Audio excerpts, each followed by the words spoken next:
Hi ladies, we are going to talk about how to do a guest order with no discount, how to do a guest order who got a little bit of a discount, and then also we're going to do a hostess order using credits and her gift as well.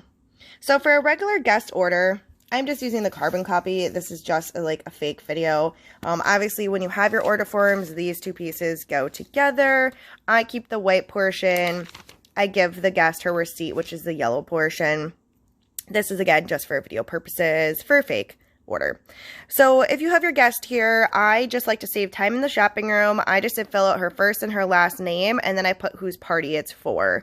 So if it's for Amy, I put Amy Johnson, just so I don't mix it up with another hostess named Amy.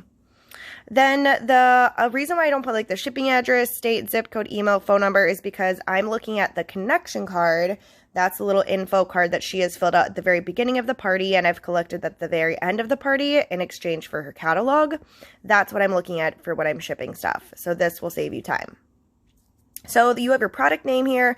I do abbreviate some things like JL me, that means just like me. LS means love story. SG means sugar glaze. You can make up whatever your little abbreviations mean as long as that you understand what they are. So I also do have a mastery catalog, so I can look up what scents are available for products, what flavors, and then also what price. It's totally okay that you don't memorize all of the prices in the catalog. I still use one today.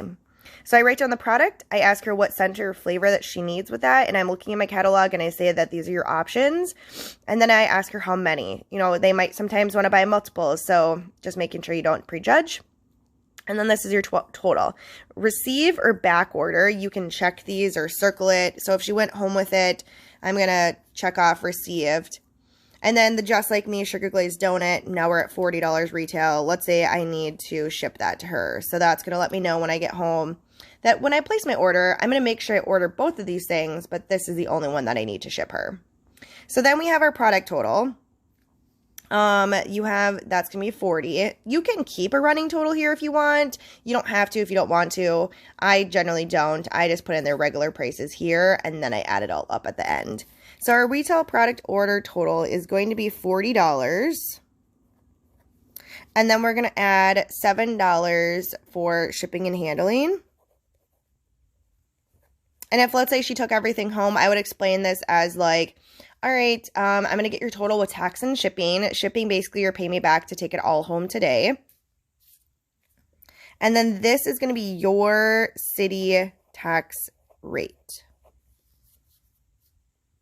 So then on a calculator, I would do 47 times 7.125%, which is like $2 and some change. And obviously, your city tax rate might be different. So I live in Eagan, Minnesota, so this is my city tax rate. Doesn't matter if I go to a party in Duluth or Mankato, I'm always using my home city tax rate because when I order from the COO, from like a big party order, then I am getting charged from corporate this tax rate. So if you live in Minneapolis, Minnesota, you need to Google Minneapolis, Minnesota city tax rate, and your city tax rate will pop up. So then I'm going to make sure I do my math on my calculator, add these together.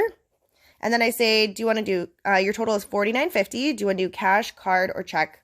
If you also accept Venmo or Cash App, I also let them know that as well. This information down here, you do not need to worry about this.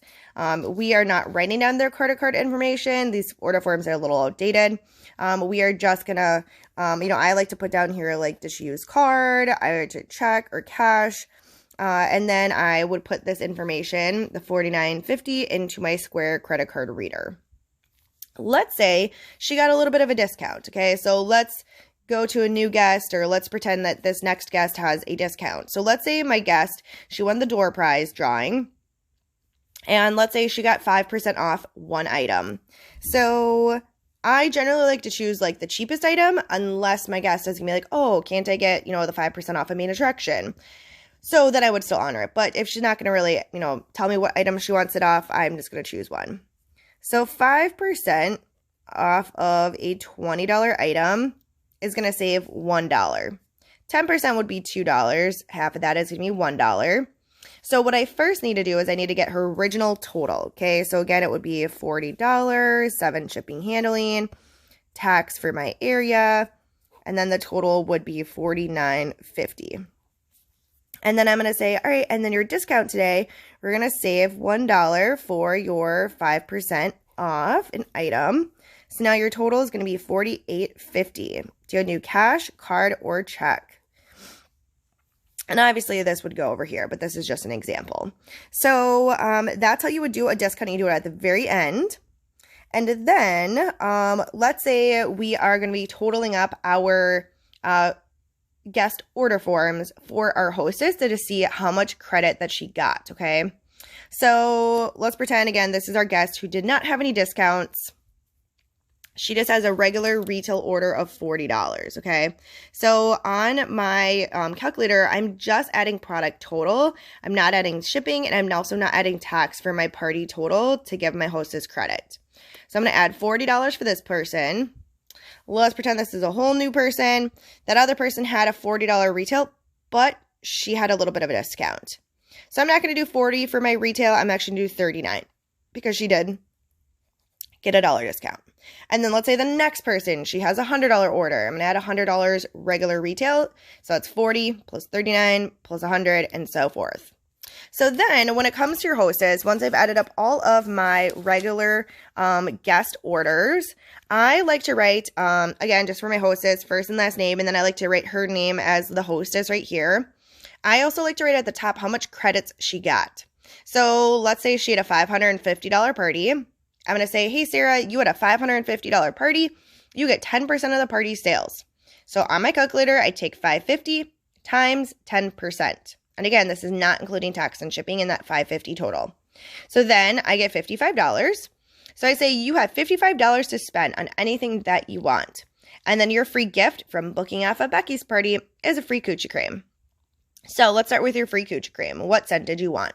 And she's like, flirt. I say, great. So I'm going to write this down. Again, I'm going to use received or back order items. She then tells me she wants body dew, 20. She wants main attraction, $1.99. Toy tote, come clean just like me, sugar glazed donut, and so forth. Then what I'm going to do is I'm just going to make sure, did she at least get $55 worth of product? Looks like she did. And then I also have a free coochie, which she also selected. So then what I would do is I would total up all of the original retail, all of these numbers here, into my product total. We're just going to roughly say, like, let's say it's $400. Plus $7 shipping and handling, plus your tax for your city. For me, it's 7.125%. And then that's going to be like 1987. We're just going to make that up. And then we have your total is $426.87. Then I say your original total was XYZ. We did save $55 in free credits today. And you also have your free gift. So I do like to label these just so that I'm able to see. And then I do the math on my calculator, and then this is her total. And then I like to say, would you like to do cash, card, or check? And then I do whatever form of payment, and then I tell her what items